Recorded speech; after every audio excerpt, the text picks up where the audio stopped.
सोचिए जरा, आपकी जेब में नोट तो हों, लेकिन उससे पेट न भर पाए, तो क्या वो पैसे सचमुच जिंदा हैं या मृत हैं? अगर देश का जीडीपी आसमान छू रहा हो, लेकिन नौजवान बेरोजगार हो, किसान कर्ज में डूबा हो और मध्यम वर्ग रोज की जरूरतों के लिए जूझ रहा हो, तो क्या इसे आप जीवंत अर्थव्यवस्था कहेंगे या मृत अर्थव्यवस्था कहेंगे? भारत की कहानी भी आज उसी चौराहे पर खड़ी हुई है। एक तरफ दुनिया हमें सबसे तेजी से बढ़ती अर्थव्यवस्था कहती है, तो दूसरी तरफ गांव, किसान और मजदूर हमें सबसे पीड़ित अर्थव्यवस्था दिखाते हैं। तो असलियत क्या है? क्या हमारी अर्थव्यवस्था सचमुच उभरते भारत की तस्वीर है, या फिर से बस आंकड़ों की चमक दमक है जो हकीकत को छुपा रही है? आज के इस वीडियो में हम वो राज खोलेंगे, उन सवालों से परत दर परत रहस्य का उद्घाटन करेंगे और हम देखेंगे कि भारतीय अर्थव्यवस्था बनाम मृत अर्थव्यवस्था की असली जंग क्या है। और यकीन मानिए, इस सफ़र में आप अपने नज़रिए को ही बदला हुआ पाएंगे। तो आइए शुरू करते हैं वो सच जिसकी चर्चा अक्सर आंकड़ों और रिपोर्टों के पीछे दब जाती है। भारत विश्व की सबसे तेजी से बढ़ती अर्थव्यवस्थाओं में से एक, अपनी गतिशीलता और विविधता के लिए जाना जाता है। सकल घरेलू उत्पाद जीडीपी के आधार पर यह विश्व की सबसे चौथी बड़ी अर्थव्यवस्था है, जबकि हम क्रय शक्ति समता पीपीपी के आधार पर तीसरी सबसे बड़ी अर्थव्यवस्था है। दूसरी ओर मृत अर्थव्यवस्था यानी डेड इकोनॉमी एक ऐसी अर्थव्यवस्था को संदर्भित करती है जो विकास में ठहराव, उत्पादन में कमी, उच्च बेरोजगारी और सामाजिक आर्थिक गतिविधियों के अभाव से ग्रस्त हो। यह वीडियो भारतीय अर्थव्यवस्था की वर्तमान स्थिति और एक काल्पनिक मृत अर्थव्यवस्था के बीच तुलना करने वाला है, नवीनतम डेटा और तथ्यों के साथ। यह विश्लेषण भारत की आर्थिक प्रगति, चुनौतियों और भविष्य की संभावनाओं को समझने में हम सबकी मदद करने वाला है। भारत की अर्थव्यवस्था एक मिश्रित अर्थव्यवस्था है, जिसमें सार्वजनिक जीव और निजी क्षेत्र दोनों ही महत्वपूर्ण भूमिका निभाते हैं। स्वतंत्रता के बाद से भारत ने 1951 के आर्थिक उदारीकरण ने भारत को वैश्विक बाजारों के लिए खोल दिया, जिसके परिणाम स्वरूप हमारी जीडीपी वृद्धि, प्रत्यक्ष विदेशी निवेश यानी कि एफडीआई और तकनीकी प्रगति में उल्लेखनीय वृद्धि हुई। 2025 का नवीनतम जीडीपी डेटा क्या कहता है? अंतर्राष्ट्रीय मुद्रा कोष यानी आईएमएफ के अनुसार 2025 में भारत की नाम मात्र की जीडीपी लगभग 4.1 ट्रिलियन अमेरिकी डॉलर है, जो इसे विश्व की चौथी सबसे बड़ी अर्थव्यवस्था बनाती है। पीपीपी के आधार पर यह 14.6 ट्रिलियन डॉलर के साथ तीसरे स्थान पर है। वृद्धि दर जो जीडीपी में दर्ज की गई है, वो 2024 से 25 के में भारत की जीडीपी वृद्धि दर 7.4% रही है, जो विश्व की प्रमुख अर्थव्यवस्थाओं में से सबसे अधिक है। प्रति व्यक्ति आय के संबंध में नाम मात्र जीडीपी के आधार पर भारत 136वें स्थान पर है, जबकि क्रय शक्ति क्षमता आधार पर 119वें स्थान पर है। प्रति व्यक्ति आय प्रति वर्ष लगभग $2,900 नाम मात्र है और $10,200 पीपीपी है। यानी कि क्रय शक्ति क्षमता। प्रमुख क्षेत्र इसमें जो अपना योगदान देते हैं, भारत की अर्थव्यवस्था में सेवा क्षेत्र जीडीपी का 54% हिस्सेदारी देता है, उद्योग 29% और कृषि 17% इसमें शामिल है। सूचना प्रौद्योगिकी, विनिर्माण और वित्तीय सेवाएं इसमें प्रमुख योगदान करता है।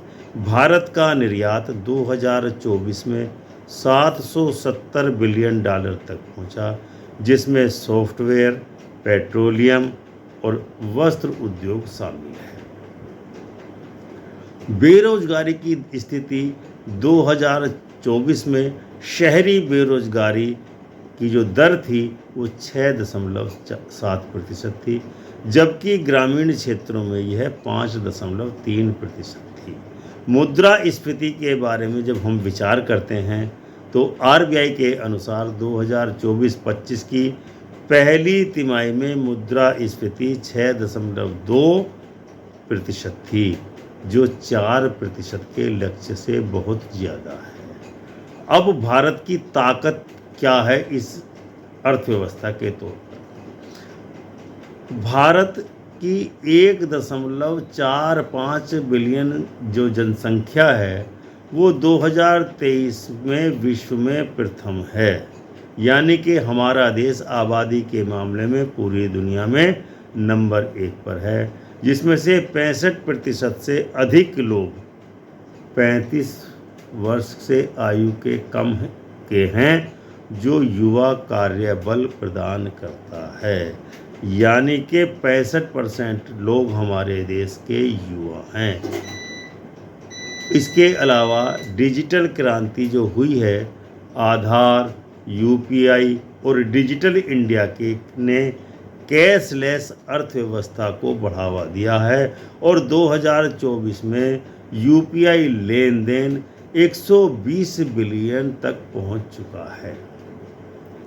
निजी निवेश की स्थिति क्या है? वित्त वर्ष 2024 की पहली छमाही में कॉरपोरेट निवेश में 8.4% वृद्धि दर्ज की गई।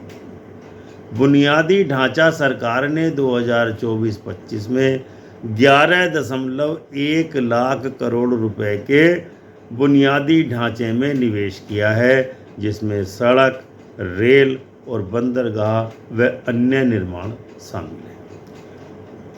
जो वर्तमान आर्थिक स्थिति है उसके द्वारा भारत देश की जो चुनौतियां हैं वो क्या हैं? पहली चुनौती है आय की असमानता। वर्ल्ड इनइक्वालिटी डाटाबेस के अनुसार 2019 में भारत में आय की असमानता शीर्ष पर यानी 10%। आय अर्जकों की राष्ट्रीय आय में हिस्सेदारी 56% थी, जो सामाजिक अशांति का कारण भविष्य में निश्चित ही बन सकती है। कृषि उत्पादकता, बिचौलियों, भंडारण की कमी और अंतर्राज्यीय व्यापार बाधाओं के कारण कृषि क्षेत्र की उत्पादकता लगातार घट रही है। नंबर 3, बेरोजगारी और बिग इकोनॉमी। विकास और रोजगार सृजन के बीच खाई बहुत ज़्यादा बढ़ चुकी है। गिग इकोनॉमी में 2025 तक 90 मिलियन श्रमिक होने की उम्मीद है, लेकिन सामाजिक सुरक्षा का उनको सरकार के द्वारा कोई उनको शेल्टर नहीं दी गई है। मुद्रास्फीति की स्थिति भी भारत की अर्थव्यवस्था में एक चुनौती बनी हुई है। उच्च खाद्य और ईंधन कीमतों के कारण मुद्रास्फीति आरबीआई के लक्ष्य से बहुत ऊपर पहुंच चुकी है। अब हम आपको बतलाते हैं कि मृत अर्थव्यवस्था क्या होती है। मृत अर्थव्यवस्था एक ऐसी अर्थव्यवस्था है जो स्थिरता, ठहराव या पतन की स्थिति में हो। यह काल्पनिक अवधारणा वास्तविक अर्थव्यवस्थाओं जैसे जिम्बाब्वे 2000 के दशक में था, या वेनेजुएला जो 2010 के दशक में से प्रेरित है। जहां आर्थिक गतिविधियां एकदम से रुक जाती हैं। मृत अर्थव्यवस्था की क्या विशेषताएं हैं? शून्य या नकारात्मक जीडीपी हो जाना, उत्पादन और निवेश में बहुत ज़्यादा कमी हो जाना, उच्च बेरोजगारी होना, 20 से 50% या इससे ज़्यादा बेरोजगार होना, और मुद्रा मूल्यहीन हो जाती है। ऐसी स्थिति में इसके अलावा मुद्रास्फीति की दर 50% तक बढ़ जाती है। बेरोजगारी 20 से 50% तक। बुनियादी ढांचे का पतन हो जाता है मृत अर्थव्यवस्था में। सड़क, बिजली और संचार सेवाओं का अभाव हो जाता है। निर्यात में बहुत ज़्यादा कमी हो जाती है। वैश्विक व्यापार से वह देश अलगाव महसूस करता है। सामाजिक अशांति हो जाती है। जब मृत अर्थव्यवस्था होती है, गरीबी, भुखमरी और अपराध में वृद्धि होने लगती है। मृत अर्थव्यवस्था के कुछ उदाहरण हमारे सामने मौजूद हैं। पहला उदाहरण है जिम्बाब्वे का 2008 का। वहाँ मुद्रास्फीति दर 79.6 बिलियन प्रतिशत तक पहुँच चुकी थी और जीडीपी 50% से ज़्यादा सिकुड़ चुकी थी। दूसरी अमृत अर्थव्यवस्था का उदाहरण हमारे सामने है वेनेजुएला। 2016 से 2020 तेल पर निर्भरता बढ़ जाती है। नीतिगत असफलताओं के कारण जीडीपी में 60% की कमी आ जाती है और 80% बेरोजगारी और हाइपर इन्फ्लेशन बढ़ जाता है। भारतीय अर्थव्यवस्था बनाम मृत अर्थव्यवस्था का तुलनात्मक अध्ययन जब हम करते हैं तो हम पाते हैं कि आर्थिक वृद्धि दर सबसे पहले विश्लेषण करते हैं। भारत 7.4% की जीडीपी वृद्धि दर के साथ वैश्विक मंदी होने के बावजूद भी मजबूत स्थिति में खड़ा हुआ है। 2024 में विनिर्माण और सेवा क्षेत्र में 8.9% और 7.2% की वृद्धि दर्ज हुई। मृत अर्थव्यवस्था यानी कि जीडीपी वृद्धि दर नकारात्मक या शून्य होती है। उत्पादन बंद हो जाता है और निवेश रुक जाता है। भारत की तुलना में मृत अर्थव्यवस्था में कोई प्रगति नहीं हुई। नंबर 2, बेरोजगारी।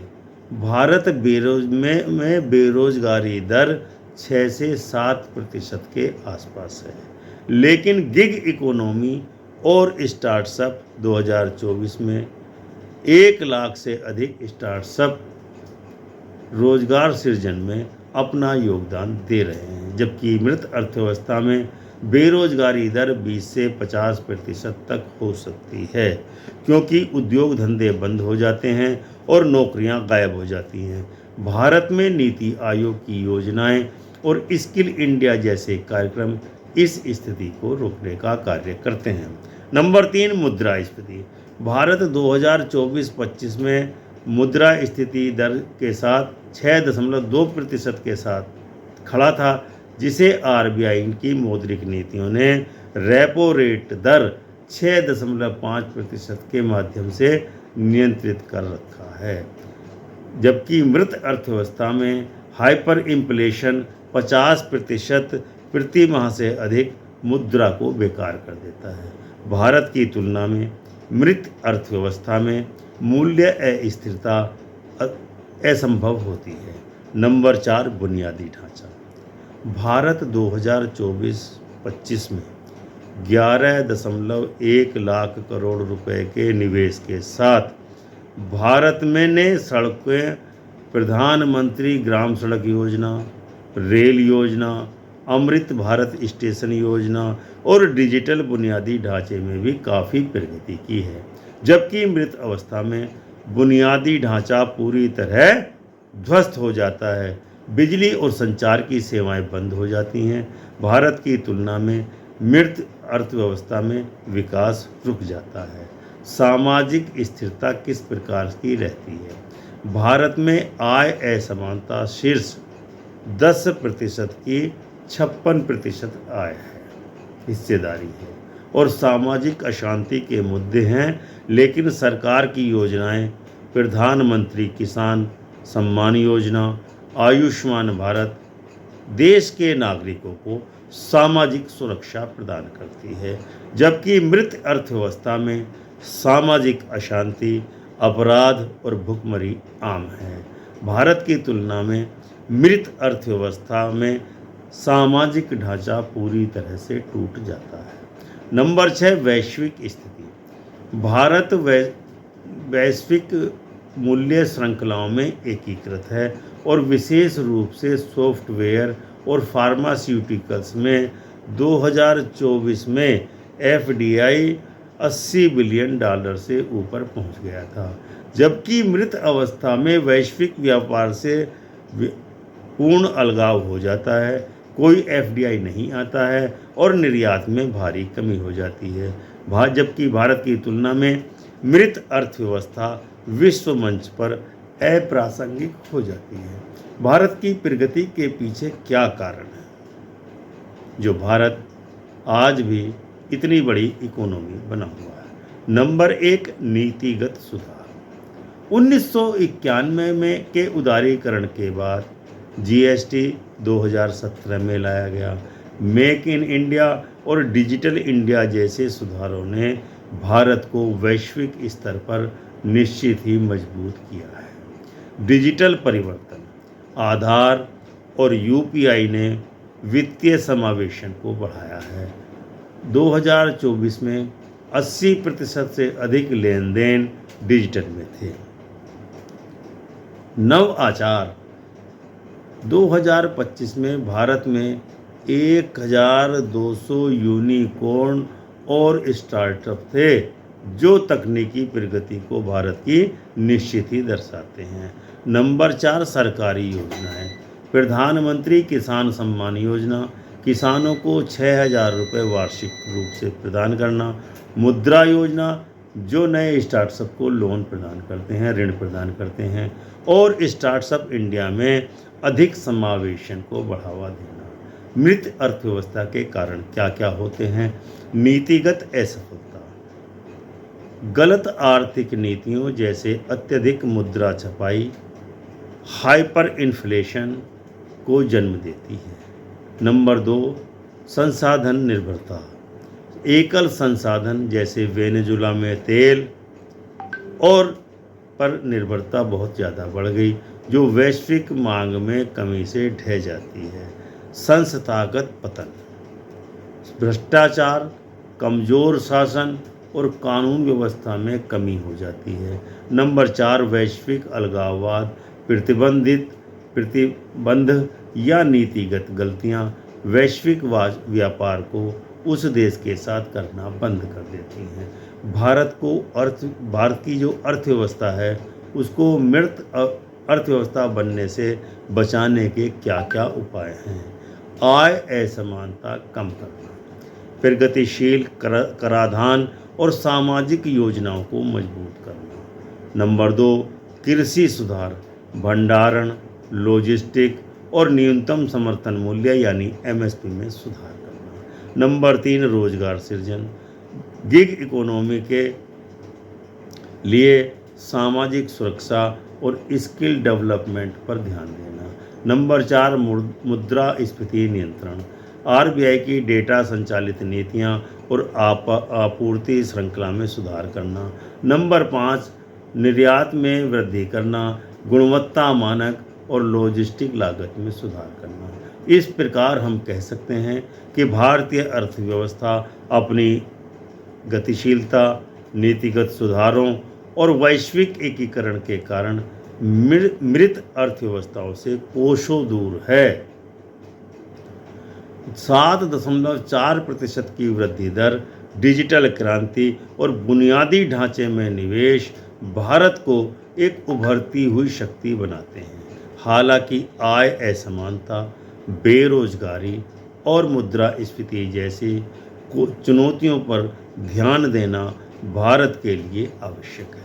मृत अर्थव्यवस्था के उदाहरणों से सीख लेते हुए भारत को समावेशी विकास, नीतिगत स्थिरता और वैश्विक सहयोग पर निश्चित ही ध्यान देना चाहिए। यही सुनिश्चित करेगा कि भारत न केवल एक जीवंत अर्थव्यवस्था बना रहे, बल्कि 2030 तक विश्व की शीर्ष 3 अर्थव्यवस्थाओं में शामिल हो जाए। तो दर्शकों, यह था आज का वीडियो। हमें उम्मीद है आपको अवश्य ही पसंद आएगा और आप वीडियो को लाइक एवं शेयर अवश्य करेंगे। चैनल को सब्सक्राइब करके बेल आइकन का बटन दबाकर ऑल का ऑप्शन अवश्य चुनिए। जय हिंद, जय भारत, जय संविधान।